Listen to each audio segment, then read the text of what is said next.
Welcome to the deep dive.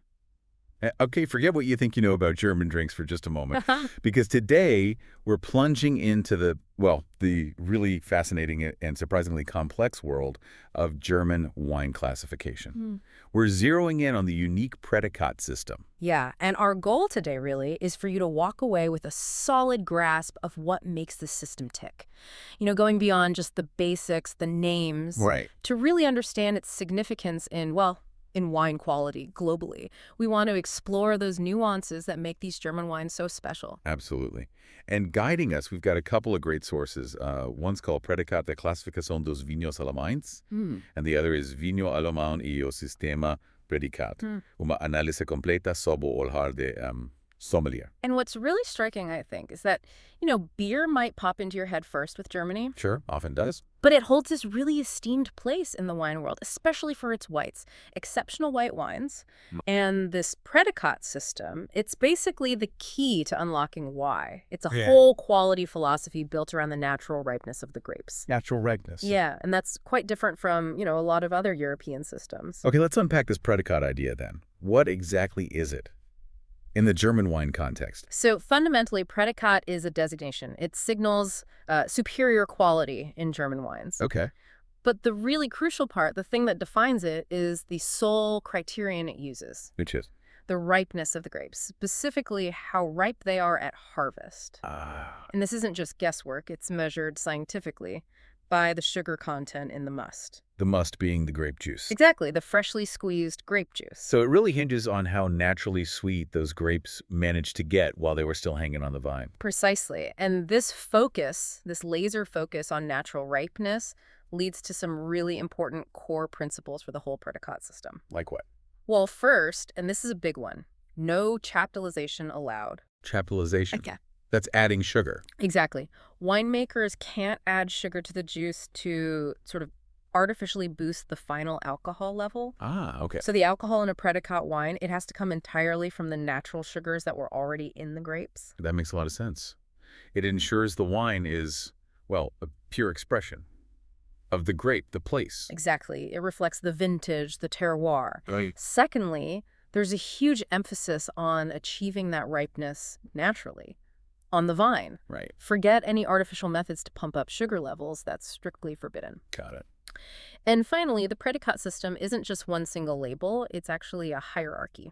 A hierarchy. Yeah, think of it like a ladder.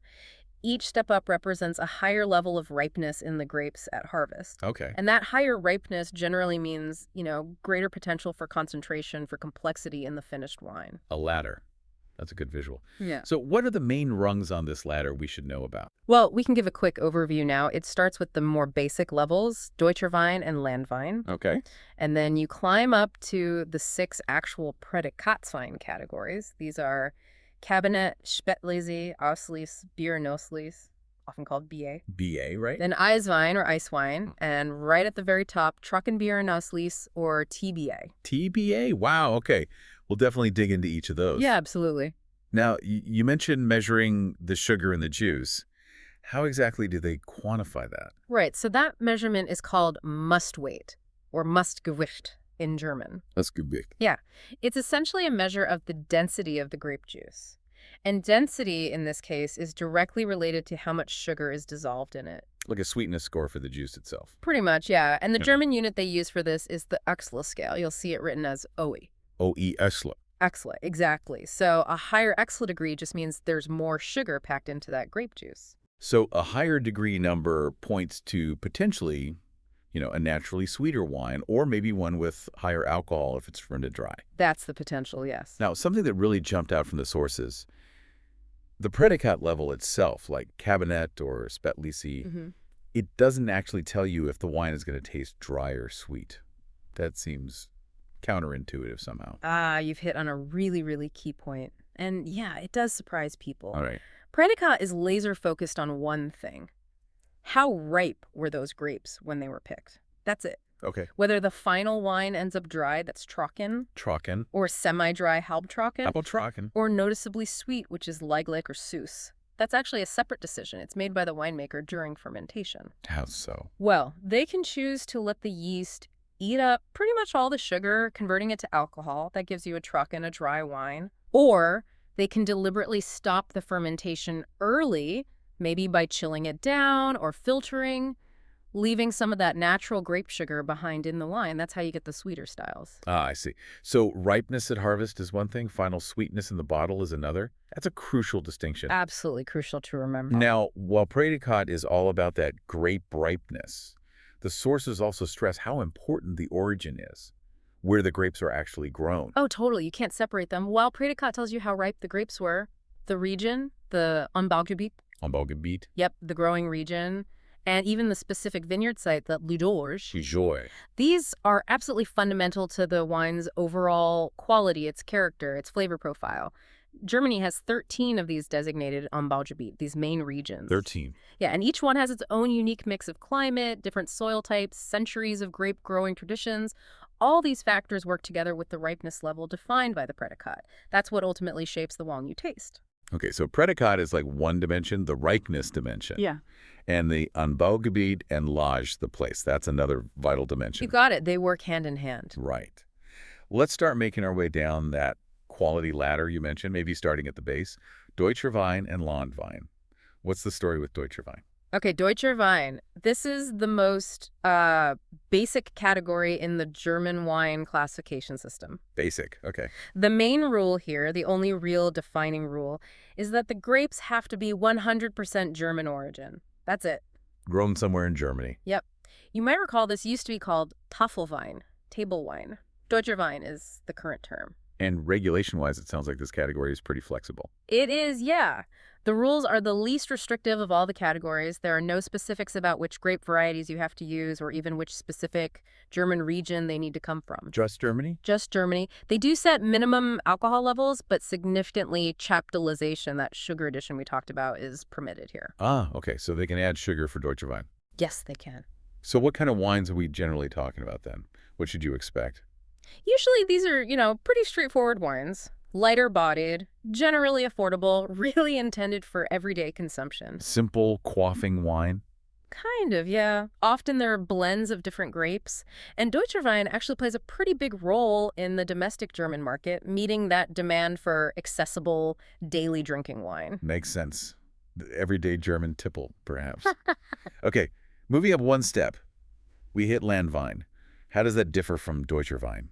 Landwein is definitely a step up. It's considered a superior table wine, and the key difference is it has to show a more defined regional character. Regional character. How? Well, the grapes must come from one of 19 specifically designated Landwein regions within Germany, so it's geographically much more specific than just Germany. 19 Landwein regions. Okay. Like the French Van de Pays or Italian IGT, maybe? Exactly like that. That's a great comparison. It signifies a regional identity. And are the rules a bit tighter for Landwein? Slightly, yes. Chaptalization is still permitted, interestingly. Still out. But there's a notable rule. Landwein must be either dry, trocken, or semi-dry, halbtrocken. Ah, so no sweet Landwein. Generally not. The aim is for a style that's typically fresher, maybe more food-friendly, reflecting that regional origin. And the typical characteristics. Yeah. What would you taste? You'd expect something fresher, often fruitier than Deutscher Wein, displaying more distinct character that hopefully gives you a hint of where it's from. Right. You can find single varietal Landwein made from just one grape type, or blends. It really acts as a bridge, between the basic Deutscher Wein and the top quality Prädikatswein. Offers regional exploration at a generally accessible price.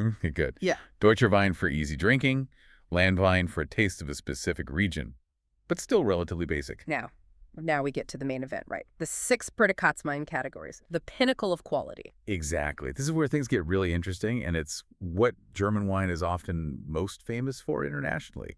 These are the top-tier quality wines. And the defining factor, as we said, is that exceptional natural ripeness achieved on the vine. Correct. No added sugar allowed here, just pure, concentrated grape goodness. So what are the common threads? What links all these 6 Prädikat levels together and elevates them? Well, several things usually come together. You're often talking about grapes from truly exceptional vineyard sites, privileged terroir. Terroir, right. The magic combination of soil, climate. Exactly. That allows for perfect ripening. Then there's usually really strict control over yields in the vineyard. Fewer grapes per vine means more concentration in the ones that are left. Makes sense. Selective harvesting becomes super important, especially as you go higher up the ladder. Winemakers might pick only certain bunches or even, Individual berries. yes, individual berries for the top categories. And sometimes specific, unique weather conditions are absolutely necessary, like for ice wine, which we'll get to. Okay. But the biggest unifying factor, the non-negotiable rule across all six, is no chaptalization. Absolutely forbidden.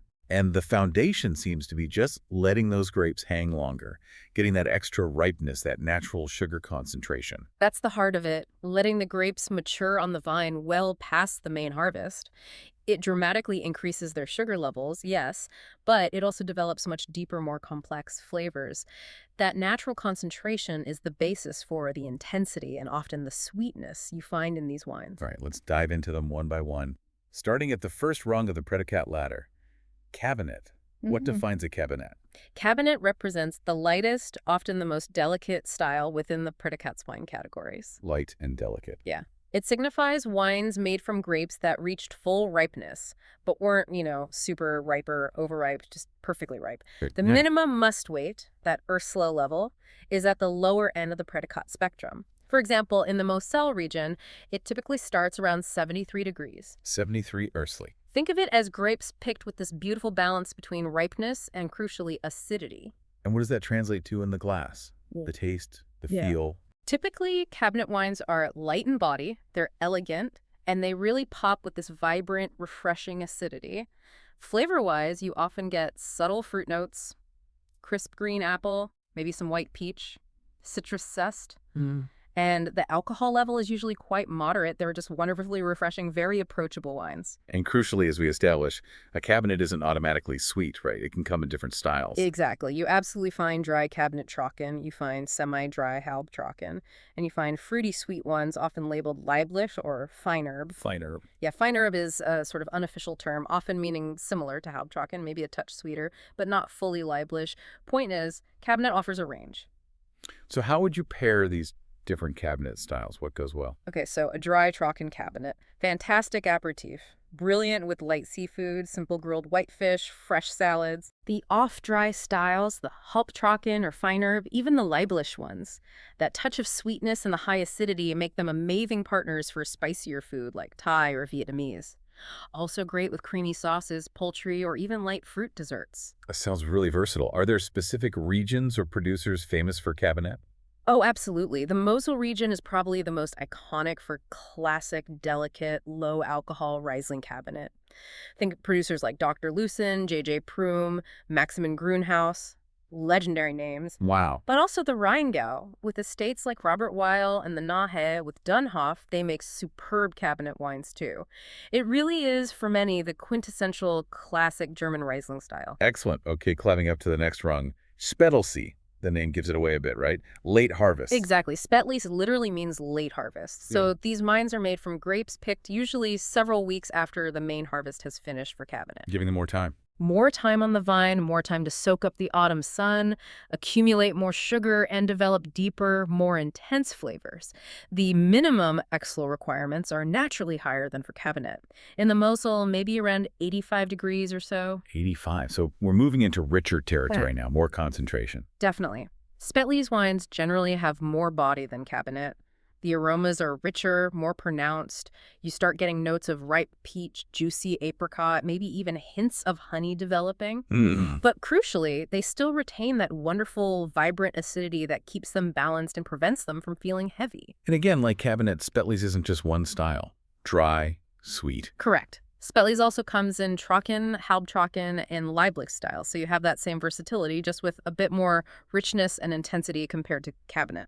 So what kind of food pairings work well with Spätlis? Well, a dry Trocken Spätlis has enough weight to handle things like roast chicken or pork, richer fish dishes, maybe something with a creamy sauce. The off-dry Halbtrocken or Lieblich styles, again, fantastic with Asian cuisine, especially dishes with some spice or sweetness. Think sweet and sour pork. Also great with softer cheeses, and definitely fruit-based desserts. Sounds delicious. And who are the go-to producers or regions for great Spätlis? Again, you'll see those top names from the Mosel, Rheingau, and Nahe excelling here. Lucen, Prum, Weil, Dunhoff. Usual suspects? Pretty much. And the Pfalz region also makes some really stunning Spätlese, often a bit richer in style. Producers like Marcus Molitor come to mind. So yeah, Spätlese builds on cabinet, giving you more concentration from that late harvest. Fantastic.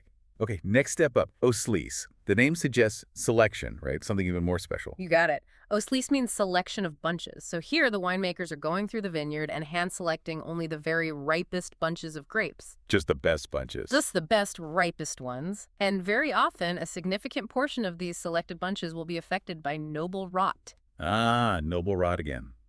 Botrytis cinerea. That good mold. Exactly. That beneficial fungus that pierces the grape skin, lets water evaporate, and concentrates everything left behind, sugars, acids, flavors. It adds incredible complexity. Right. The minimum Exla levels for Auslies take another jump up, maybe around 100 degrees O in the Mosel, could be higher elsewhere. We're talking seriously ripe grapes here. So noble rot is common, but not required for Auslies. It's very common, especially for the sweeter styles, and highly prized. But you can technically have Auslies without it, just from exceptionally ripe, healthy grapes. In practice, though, botrytis is often part of the Auslies picture. And what does that mean for the wine's character? Auslies wines are generally quite rich with really intense aromas. You get deeper fruit notes like raisins, dried apricot, pronounced honey. And if noble rot is involved, you get those amazing extra layers notes of saffron, ginger, marmalade. Really complex. Wow. And sweetness levels. Are these mainly sweet wines? Predominantly, yes. Auslies is most often made in a fruity sweet Lieblich style, really showing off that concentration and potentially the noble rot character. But can you find dry Auslies? You can, yes. Dry Auslies exists, often labeled Auslies Trucken. They are much rarer, quite powerful, intense wines, and highly sought after by collectors. But the classic image of Auslies is definitely sweet. Okay. And pairing these richer Auslies wines. The sweet ones are just gorgeous with fruit tarts, creme brulee, that kind of thing. And they are a classic pairing with cheeses, especially washed rind or blue cheeses. The sweetness cuts through the richness and saltiness. Blue cheese. Yeah. The rare dry Auslies. It needs robust food, maybe richer fish, roast poultry with a substantial sauce, or medium-aged hard cheeses. And who should we look for? The top Auslies makers. Again, it's those top estates in the Mosel, like J.J. Prum or the legendary Egon Muller. Egon Muller, right. Robert Weil in the Rangau, Dunhoff in the Naw, maybe Birkeland Wolf in the Pfalz. These producers consistently make benchmark Auslies wines. They've really mastered selecting those perfect bunches. Okay, we're climbing high now. Next is Birnelslies, BA, berry selection. That sounds even more meticulous. It absolutely is. Birnelslies, BA, means berry selection. Here we're not just selecting bunches. Pickers are going through and selecting individual berries that are overripe. Individual berries, wow. And these berries are almost always significantly affected by noble rot. That botrytis concentration is pretty much essential for BA. The minimum Ursula levels are very high now, maybe 120 degrees or more. 120 Ursula, that's serious concentration. It is. So you're getting incredibly concentrated, intensely sweet wines, almost entirely influenced by that noble rot character. What do they like to taste? Oh, they're luscious. Viscous, almost syrupy in texture, but still with brightness. Intense sweetness, yes, but balanced by that vibrant acidity that German wines are famous for. The aromas are just opulent layers of honey, dried fruits like figs and apricots, saffron, beeswax, gingerbread, candied orange peel. Just incredibly complex. Sounds amazing. Yeah. And what food can possibly stand up to that? These are definitely dessert wines, luxurious ones.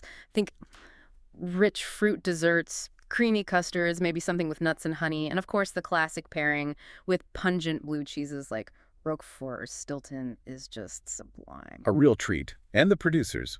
Still the same elite group. Pretty much, yes. The estates renowned for Auslies are typically the masters of Birnelslies too.